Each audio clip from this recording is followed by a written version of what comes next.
Hello, ladies and gentlemen. Welcome back to another episode here on African Confessions. The following story that you're going to be listening to, it comes from a translation of a message that I received.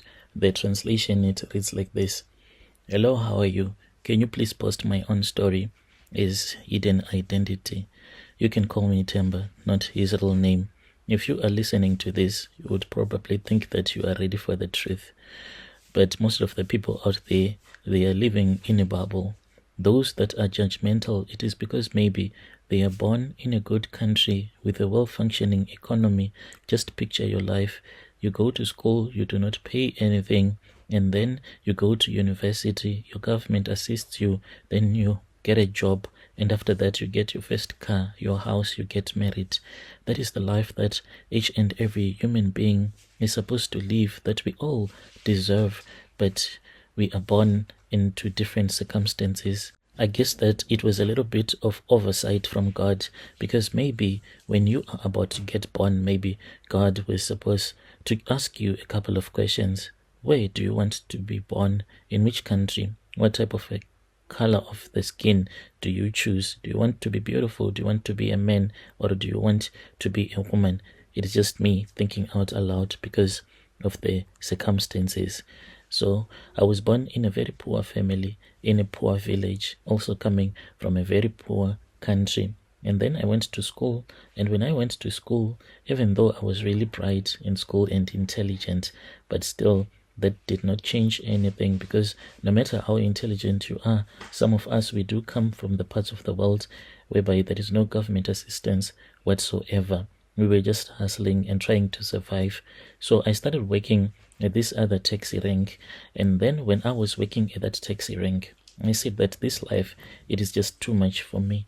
Let me try to cross the border like what other people are doing. I then crossed the border into a nearby country. When I went to South Africa, life became so difficult. I was working in this other spaza shop for this other Somalian man. The man would pay me sometimes, he would not pay me sometimes. I was only working for 700 rands. This was for the whole month, sleeping in that spaza shop, no life at all of my own.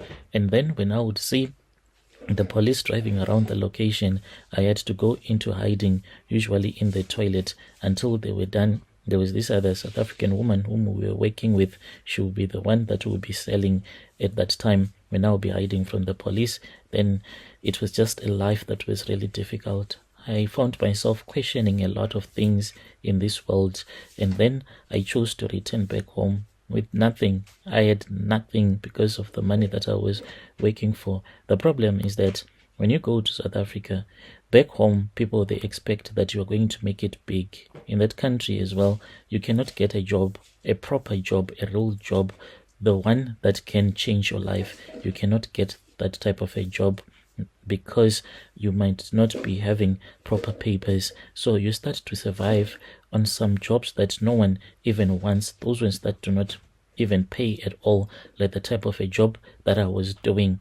So this made me to stay in South Africa for a very long time, unable to even take care of myself. My hair will grow so big, and I could not even have the money to go even to cut my hair, because I'll be looking at the money that I'll be having, unable to even buy new clothes, new shoes for myself.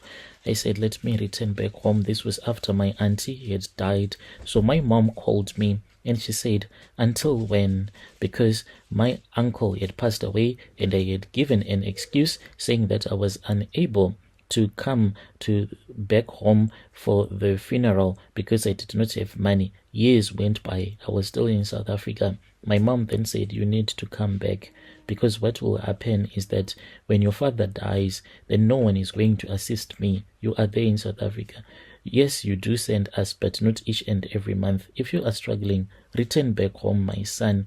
Return back home. This is your land. Let us suffer together here. God will bless you in your country. And then I made that decision. Without anything, I returned back home. I was feeling ashamed and embarrassed of myself. I returned back to the village. The situation that I saw, it was really terrible. My parents, they were struggling. And I said that it is far much better that I sacrifice myself if God is not going to come to our rescue. I then returned back to the city where I had some connections, started working at the taxi rank again. I worked at that taxi rank, but still it was the same thing over again. No money, just surviving on basics. I then met another man. So this man, what he was doing was that he was selling those herbs that can make a man to last long, like really long in bed. So this man, he would go to Zambia and Mozambique where he would get those charms, and then he would come and sell them in Zim. And whilst he was selling these items, I used to speak with him, and I told him that I wanted some charms, a good luck charm. And he said, do you know that a good luck charm, what it means is that you have been given something that you can use to make money? And I said, yes. Is it not what a good charm is supposed to do? He then said, so where do you think that money will be coming from? I said, I don't know. He told me that if I had an answer to that, then he was going to take me either to Zambia or to Mozambique for the rituals. So I then spoke with him, and I told him that indeed I knew that this charm, lucky charm that I wanted, it was just another form of you having a tokoloshi. It is just that the lucky charm oil won't talk to you like what a real tokoloshi does. He said, you have spoken well. We will go together.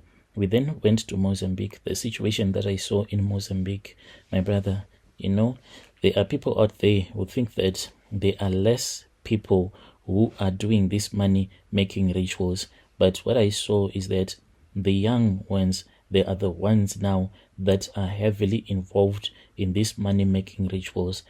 Out of the people, let's say 10 people that I saw at the Sangoma's house, 9 of them, they were from Zim. Few were from neighboring countries. Our people are the ones that are heading this thing of money making rituals. It seems as if it is another generation again of rituals here in our country. So I was amongst the young people that were there. So I was told that in order for me to be assisted, I needed to show the healer that I had a strong heart. He said that if you cannot do this, then it means that you do not deserve this money that comes from the money-making rituals. I said that, yes, I am very brave. Little did I know that the things that I was about to do, they are so gross and disgusting. I was willing in that moment even to kill anyone that I was going to be told to kill. I was going to kill that person. But I was then told that I had to be given some charms. I was given those charms, those charms that clean your system. Still remember when I was in South Africa, I once used this other medicine that is called Mr. Alba. The same way that the medicine works, that is the same way that the charms that I was given works. After a couple of minutes, when I had drank those charms, that was when my stomach was like, diarrhea, here I come. And I felt that there were some rumbling sounds in my stomach. I was quickly given a small bucket. It was about a 5-liter bucket that was given to me.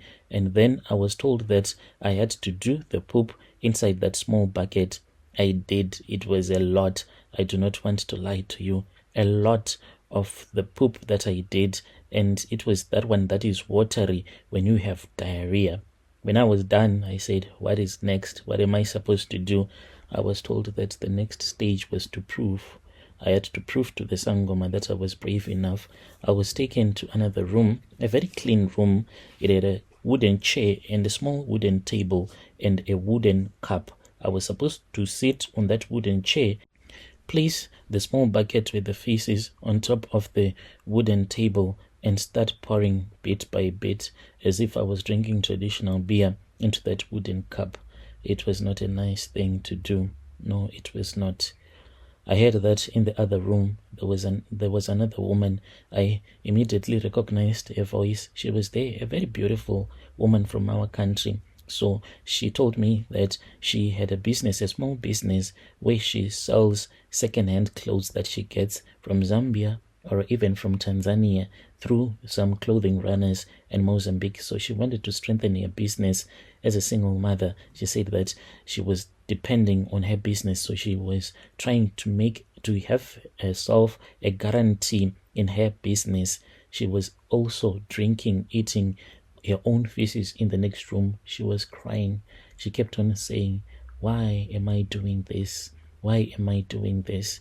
But she was trying to be strong. When my turn came, Brother Nash, I started crying as well, thinking about the things that I was doing. I was like, Katrina yangu, meaning that I am eating my own feces for the sake of money. But I kept on doing that for almost an hour just to finish that 5-liter bucket, crying.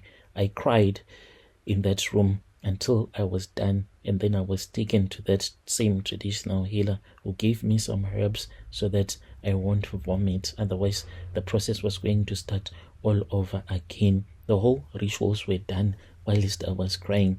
After the rituals were done, I was then given an instruction. The instruction is that I am not supposed to go on a toilet seat as to relieve myself. Whenever I feel like I want to relieve myself, I have to take a plastic bag and then I relieve myself in that plastic bag. Then I go and I throw my feces in the toilet and I flush. Those are the rules. There was a time when I wanted to go and buy a car in South Africa. So we were staying at this other hotel. Whilst I was waiting for the deal to go through, because it was a brand new car that I was purchasing. Whilst we were at that hotel, I then said, let me just go and just look at the malls. I went to the mall. When I was in the mall, that was when I felt that I was not feeling nice at all. Lucky enough, I had a Mercedes bus that I was using. I returned back to the car.